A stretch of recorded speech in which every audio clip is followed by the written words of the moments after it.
The historical marker featured in this video sits on the courthouse lawn near the memorial to those who lost their lives while serving in our nation's military.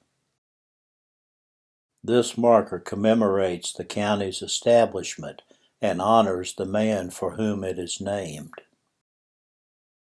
In 1796, John Adams was our president, James Garrett was Kentucky's second governor, and the Kentucky legislature was meeting in Frankfort to conduct the Commonwealth's business. Creating new Kentucky counties was part of that business. Kentucky County, Virginia, had been created in 1777. 3 years later, it was divided into 3 new counties, Fayette, Jefferson, and Lincoln, along with 2 unincorporated areas, one reserved for Revolutionary War veterans, and the other reserved for the Chickasaw Indians. Then in 1785, Nelson County was created out of Jefferson. The dividing line was the Salt River. On this map, Jefferson is marked 1 and Nelson 4. The Commonwealth of Kentucky was admitted as a state in 1792. The next year, the first legislature meeting in Lexington passed an act that stated in part, "It is represented to the present General Assembly that it would be advantageous to many of the inhabitants of the counties of Nelson and Jefferson if a town were established on the land of Adam Shepherd, lying on the north side of Salt River at the lower end of the falls of said river, where the great road leading to Bullitt's Lick crosses the same." By the time the Kentucky legislature met in 1796, the state had 19 counties. They were about to create 6 more, including Bullitt County. On the 13th day of December, 1796, the Kentucky General Assembly passed an act to form a new county out of Jefferson and Nelson counties. Letters are used to indicate where various identifiable points are located on this map. The plot of the new county began on Salt River opposite the mouth of Mill Creek, letter A on this map. From there it followed a straight line to the Elk Lick near William Chapman's place, letter B on the map. Continuing from there, it followed a straight line to Floyd's Fork, where the road from Louisville to Bardstown crossed the fork at Hickman's place, letter C shown here. From there, another straight line was drawn to a point on the boundary line between Jefferson and Shelby counties, 7 miles northwardly of the mouth of Plum Creek, letter D on the map. It then followed the Jefferson-Shelby line down to Salt River at the mouth of Plum Creek, marked here by the letter E. Another straight line ran from that point to the mouth of the West Fork of Cox's Creek, letter F on this map.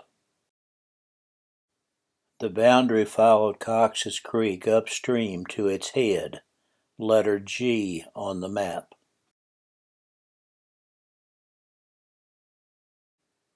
Next, it traveled cross-country a short distance to the nearest waters of Wilson's Creek, letter H shown here. The boundary continued down Wilson's Creek to where it emptied into the Rolling Fork River, letter I on the map.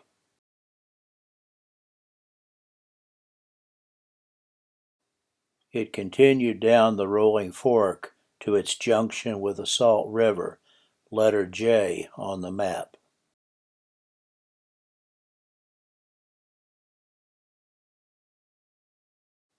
The boundary continued down the Salt River to its beginning back at the mouth of Mill Creek.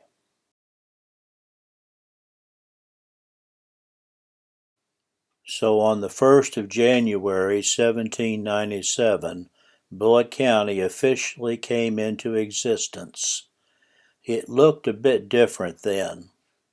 The county gained a significant area from Jefferson County in 1811 and gave up a portion of its eastern land to the newly created Spencer County in 1824, as shown on the map, thus achieving its present shape.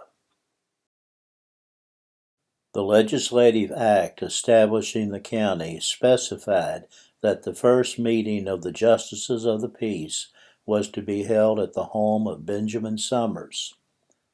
Another report suggests that it was actually held at Moses Moore's home.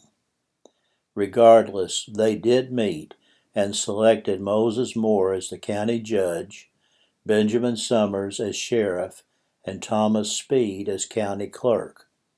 They also chose Shepherdsville as the county seat. According to William Marshall Bullitt, great-grandson of Alexander Scott Bullitt, the first of that family to reach America was Alexander's great-grandfather, Joseph Bullitt, a French Huguenot who left his homeland in the south of France in 1685, when the French king, Louis XIV, revoked the Edict of Nantes. This edict had earlier granted limited rights to the Huguenots in that Roman Catholic nation. Joseph Bullitt arrived in America and settled near Port Tobacco, Maryland. His son Benjamin moved across the Potomac River to northern Virginia, where he married Elizabeth Harrison and had 5 children, including Thomas and Cuthbert, Alexander's father. Cuthbert married Helen Scott, a member of a wealthy Prince William County family. They had 6 children, including Alexander Scott Bullitt. Cuthbert was a lawyer and later a judge of the Virginia Supreme Court. Alexander had been destined to follow in his father's footsteps. However, perhaps having heard tales of Kentucky from his Uncle Thomas, Alexander chose to settle in that land, first in Shelby County, and then on a farm in Jefferson County named Oxmoor. I expect you have heard of that place. Alexander Scott Bullitt married Priscilla Christian, daughter of William Christian, who owned the property that included Bullitt's Lick. Later, for a time, they owned part of both Bullitt and Mann's Lick salt works. Alexander had been a representative to the House of Burgesses before he set off to Kentucky. He continued to be politically involved in Kentucky, serving as a member of the First and Second Kentucky Constitutional Conventions and president of the second one. He also served as one of the first state senators and as Kentucky's first lieutenant governor. In December 1796, he was honored by his colleagues in the Kentucky General Assembly by having a Kentucky county named for him, an honor well deserved. This has been a presentation of the Bullitt County History Museum. Thank you for joining us.